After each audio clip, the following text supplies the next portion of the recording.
स्वागत आहे तुमचं अपना गाईड आपल्या यूट्यूब चॅनलवर। या ठिकाणी आपण नवोदय प्रवेश परीक्षा आणि डॉक्टर होमी भाभा बाल वैज्ञानिक स्पर्धा परीक्षा या दोन परीक्षेच्या तयारीसाठी वर्ग 5वीची परीक्षा असेल किंवा वर्ग 6वीची परीक्षा असेल या दोन्ही परीक्षेसाठी आपण जे आपला विज्ञान विषय असणार आहे किंवा मग परिसर अभ्यास विषय असणार आहे, कारण विज्ञान आणि परिसर अभ्यास जास्त काही फरक नाही। 5व्या वर्गापर्यंत तुम्हाला परिसर अभ्यास असतो आणि नंतर हाच विषय तुमचा विज्ञान म्हणून ओळखला जातो, म्हणजे सायन्स म्हणून ओळखला जातो। तर या विषयाची बायलिंग्युअल म्हणजेच मराठी मीडियमवाल्यासाठी सुद्धा आणि इंग्लिश मीडियमवाल्यांसाठी सुद्धा आपण प्रॅक्टिस सेट सुरू केलेले आहे। आणि हे प्रॅक्टिस सेट म्हणजे एवढे महत्त्वाचे असतात, जर का तुम्ही प्रॅक्टिस सेट केले त्याच्यात तुमची परीक्षेची पूर्णच्या पूर्ण तयारी कमी वेळेत होती। प्रॅक्टिस सेट म्हणजे हे असं एक राज आहे ज्याच्यात कमी वेळेत म्हणजे काही अभ्यास नसला तरी सुद्धा कमी वेळेत तुमची जास्तीत जास्त तयारी होती। कशी होती? याच्यात तुमच्या कन्सेप्ट पण क्लिअर केल्या जातात आणि त्याच सोबत प्रश्न कशा पद्धतीने विचारले जातात त्या प्रश्नाची तयारीसुद्धा सोबत होते। नाहीतर आपण काय करतो, अभ्यास करतो पण प्रश्नाची तयारी करत नाही आणि प्रश्नाची तयारी करतो तर मग अभ्यास करत नाही। मग अशा पद्धतीनं हे प्रॅक्टिस सेट आपण या ठिकाणी मॉडिफाय केलेले आहेत, बनवलेले आहेत आणि याच्यात तुम्हाला एका प्रॅक्टिस सेटमध्ये 20 प्रश्न मिळणार आहेत। म्हणजे 20च का, जास्त नाही का देऊ शकत, मी देऊ शकत होतो, मी तुम्हाला 50-100 सुद्धा एका प्रॅक्टिस सेटमध्ये देऊ शकत होतो, पण नवोदय परीक्षेमध्ये तुम्हाला फक्त 20च प्रश्न या टॉपिकवरून येणार, म्हणजे या विषयाचे येणार आणि त्या 20 प्रश्नाचीच तयारी कशी करायची त्याच्यामुळे आपण फक्त 20 प्रश्न प्रत्येक प्रॅक्टिस सेटमध्ये या ठिकाणी घेणार आहेत। असे एकूण आपल्याला 25 प्रॅक्टिस सेट कंप्लीट करायचे, म्हणजे जवळपास तुमचे 500पेक्षा जास्त प्रश्नाची तयारी या ठिकाणी या प्रॅक्टिस सेटनं होणार आहे। मग हे प्रॅक्टिस सेट कसे असणार आहे, टॉपिक वाईज, जसं की आजचा टॉपिक आपला काय, याच्या अगोदर आपण 2 प्रॅक्टिस सेट कंप्लीट केले 2 टॉपिकवर। आजचा आपला टॉपिक असणार आहे तो म्हणजे भारतातील प्रमुख पर्वत आणि पर्वतरांगा, म्हणजे major mountains and mountain ranges of India. तर हा टॉपिक एक कंप्लीट करणार आपण आणि हे 25 प्रॅक्टिस सेट झाल्याच्यानंतर मग मिक्स प्रॅक्टिस घेणार, सर्व टॉपिकचे क्वेश्चन मिक्स राहतील त्याच्यात। पण आता फक्त काय करणार आपण एका टॉपिकनुसार घेणार, म्हणजे तुम्हाला हे कळेल की आपला टॉपिक कोणता वीक आहे आणि कोणता टॉपिक आपला चांगला आहे, स्ट्रॉंग आहे, ज्याची तयारी आपल्याला करण्याची गरज नाही। तर आजचा आपला प्रॅक्टिस सेट असणार आहे 3, त्याच्यात बघणार आहे आपण प्रश्न 20 असणार आहे नवोदय परीक्षा वर्ग 5वीसाठी आणि त्याचबरोबर वर्ग 6वीमध्ये शिकणारे डॉक्टर होमी भाभा बाल वैज्ञानिक स्पर्धा परीक्षाची तयारी करणाऱ्यांसाठी सुद्धा आणि खास गोष्ट म्हणजे इंग्लिश आणि मराठी दोन्ही मीडियमवाल्यांसाठी सोबत। त्याच्यानंतर पहा आता पहिला प्रश्न डायरेक्टली, आता काहीच आपण वेळ घालणार नाही, टाईमपास करणार नाही, डायरेक्ट याच्यात आपण बघणार आहेत की नेमकं कशा पद्धतीने प्रश्न विचारले जातात।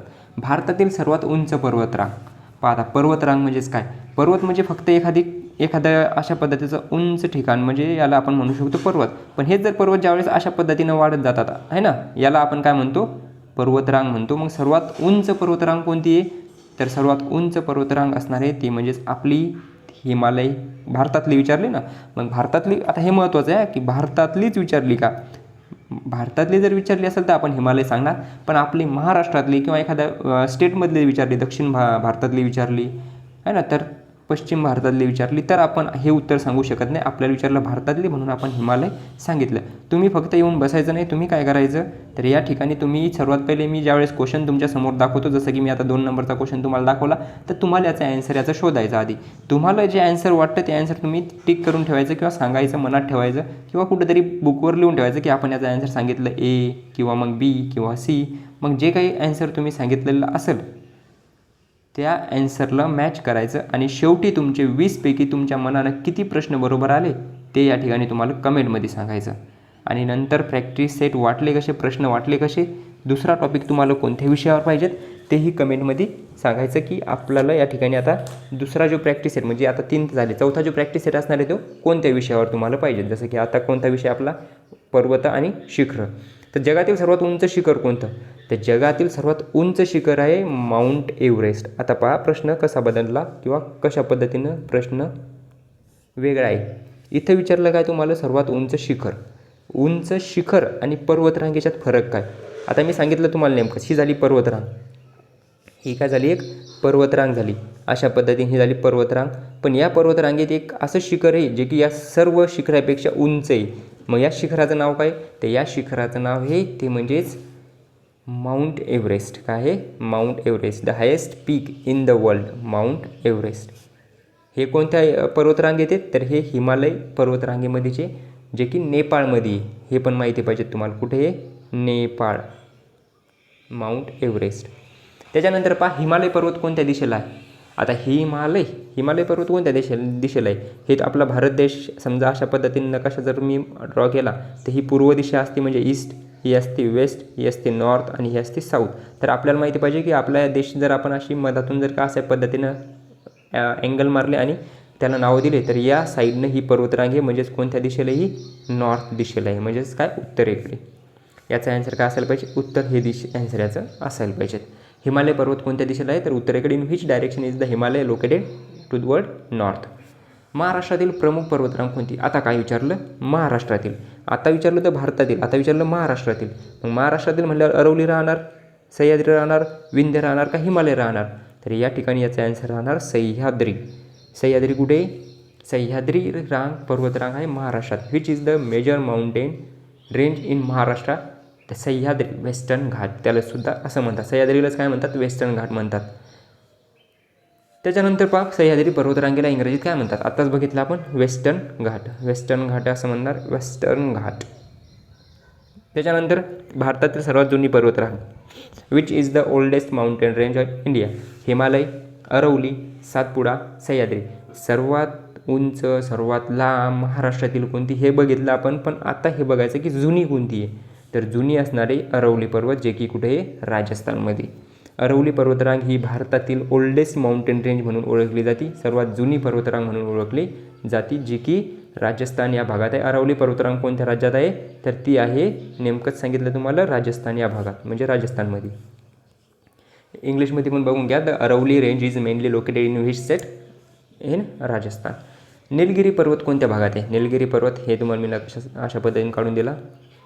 Okay, no no no no no no no no no no east, west, north and south. इकडे कोणती आहे?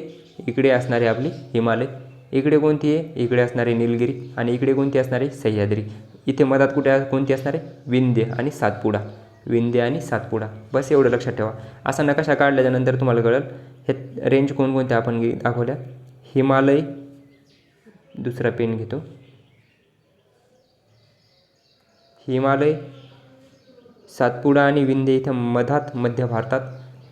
सॉरी, विंध्य म्हणलो का मी? विंध्य आणि सातपुडा मधात. आणि इकडे कोणती असणारे? निलगिरी. आणि इकडे असणारे वेस्टर्न घाट म्हणजे सह्याद्री. तर आता निलगिरी पर्वत कोणत्या दिशेला आहे तुम्ही सांगू शकता? कोणत्या दिशेला? दक्षिण भारतामध्ये असणारे, दक्षिण भारत. त्याच्यानंतर पर्वतांमधून कोणत्या गोष्टीचा उगम होतो? उगम कोणाचा होत असतो? उगम नद्यांचा होत असतो. मग पर्वतातून सुद्धा उगम होतो कोणाचा? नद्याचाच. वाळवंटाचा उगम होत असतो का? समुद्राचा उगम होईल भेटायचा? काय प्रश्न आहे का असा? हिमालय पर्वतावर वर्षभर काय आढळते? हिमालय पर्वत, हिमालय, हिम. प्रश्न बघा ना, हे नाव तुम्हाला फोड करता येते का शब्दाची? हिमालय. हिम हा शब्द कसा आहे?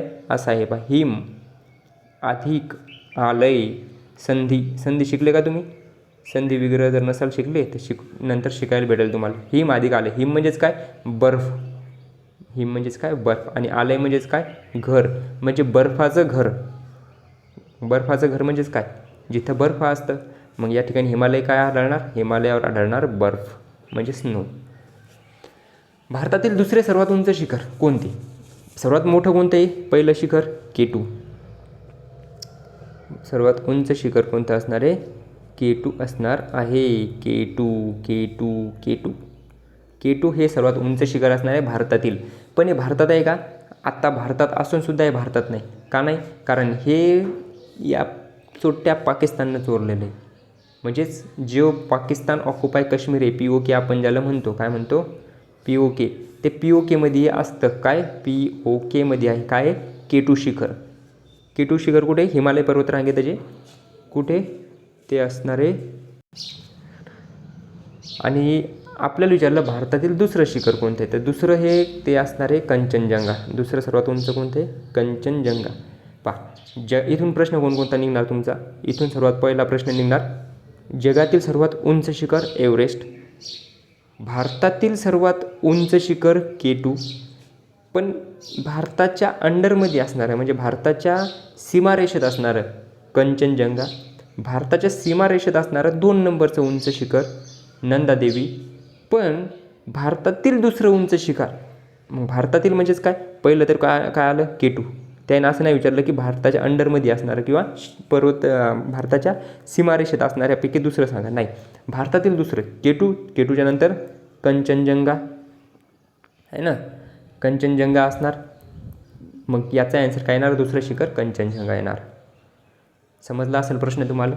विंध्य पर्वतरांग भारताच्या कोणत्या भागात आहे? विंध्य पर्वतरांग मी तुम्हाला आताच काढून दिलं होतं. तुम्हाला काढून दिलं होतं म्हणजे अशा पद्धतीने दिलं होतं. इथं मधात असणार काय, मध्य भारतात. म्हणजेच याचा आन्सर असणार मध्य भारत. आन्सर काय असणार, मध्य भारत.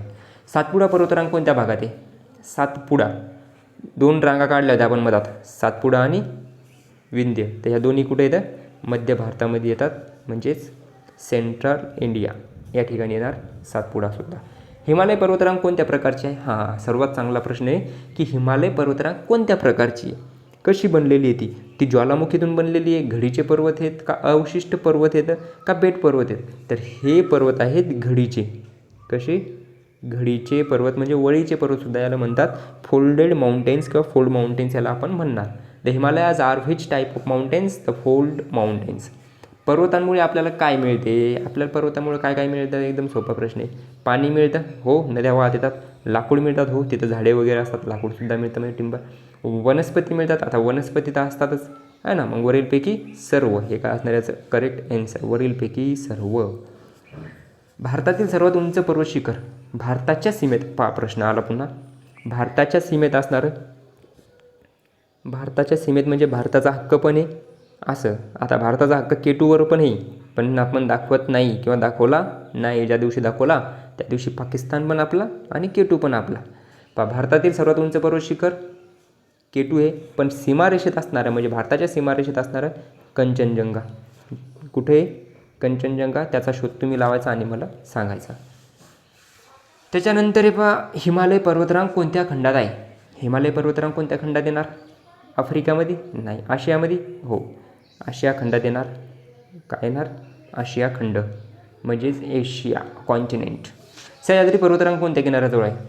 सह्याद्री पर्वतरांग कोणत्या किनाऱ्याजवळ आहे? तर सह्याद्री पर्वतरांग ही पश्चिम किनारपट्टीवर काय असणार आहे? पश्चिम किनारपट्टी, वेस्ट कोस्टवर असणार आहे. खालीलपैकी पर्वतरांग कोणती? पर्वतरांग म्हणजे ज्याच्यात पर्वत आहे. तर गंगा हे तर नदी आहे. अरवली पर्वतरांग आहे, जिकीर कुठे? राजस्थानमध्ये. गोदावरी आणि यमुनासुद्धा नद्या आहेत. Which of the following is mountain range? Aravalli. पर्वतांचे पर्यावरणीय महत्त्व काय? पर्यावरणात म्हणजेच एन्व्हायरमेंटमध्ये काय महत्त्व आहे किंवा इम्पॉर्टन्स आहे कोणाचं? पर्वताचं, म्हणजेच माउंटेनचं. पावसात मदत करतात, हो, हेल्प इन रेनफॉल, पावसासाठी मदत करतात म्हणजे पाऊस त्याच्यामुळं पडतो. नद्यांचा उगम होतो, हो. जैवविविधतेचे संरक्षण करतात, हो, म्हणजेच वरीलपैकी सर्व. सहसा वरीलपैकी सर्व ऑप्शन दिसला की तेच आन्सर असतं. आणि तुम्ही जर इथपर्यंत आले असाल, 20 प्रश्न तुम्ही बघितले असाल, तर तुमचं आता काम आहे की तुमचे 20पैकी किती प्रश्न बरोबर आले ते टाकायचं. समजा 15 प्रश्न बरोबर आले, तुम्ही 15-20 अशा पद्धतीनं कमेंटमध्ये सांगणार की 15 प्रश्न, 18 प्रश्न, 10 प्रश्न, 5 प्रश्न बरोबर आले. जर का तुमचे प्रश्न कमी बरोबर आले असतील तर तुम्हाला या विषयाची तयारी करण्याची गरज आहे. मग हा विषय चांगला करण्यासाठी तुम्हाला याला वेगळा वेळ द्यायची गरज नाही. हाच प्रॅक्टिस सेट काय करायचं, तुम्हाला परत बघायचा किंवा जे चुकले प्रश्न त्याची तयारी करायची. आणि इथपर्यंत आले तर याचा अर्थ तुम्ही खरंच अभ्यास करणारे विद्यार्थी आहात. तुम्ही नक्कीच यामध्ये चांगले गुण मिळवणार आणि जवाहर नवोदय विद्यालय प्रवेश परीक्षेमध्ये सुद्धा तुमचं या ठिकाणी सिलेक्शन नक्की होणार. आणि जर का तुम्ही 6व्या वर्गामध्ये असाल आणि होमी बाबासाठी जर हा प्रॅक्टिस सेट बघितला असेल तर तीसुद्धा तुमची तयारी या ठिकाणी चांगली होणार. तर येण्यासाठी किंवा इथपर्यंत आले त्यासाठी तुमचे मनापासून धन्यवाद. जर नवीन असाल तर चॅनलला सबस्क्राईब करा, मित्रमैत्रिणीपर्यंत शेअर करा जेणेकरून त्यांनाही मदत होईल. आणि व्हिडिओला लाईक करा आणि कमेंटमध्ये नक्की सांगा की व्हिडिओ कसा वाटला, जेणेकरून मला नेक्स्ट टॉपिक कोणत्या घटकावर बनवायचा त्यासाठी या ठिकाणी मोटिवेशन मिळेल. आणि अशाच पद्धतीनं सपोर्ट करत राहा आणि पुढेही व्हिडिओ बघत राहा. भेटू पुन्हा नवीन व्हिडिओमध्ये. तोपर्यंत जय हिंद, जय महाराष्ट्र.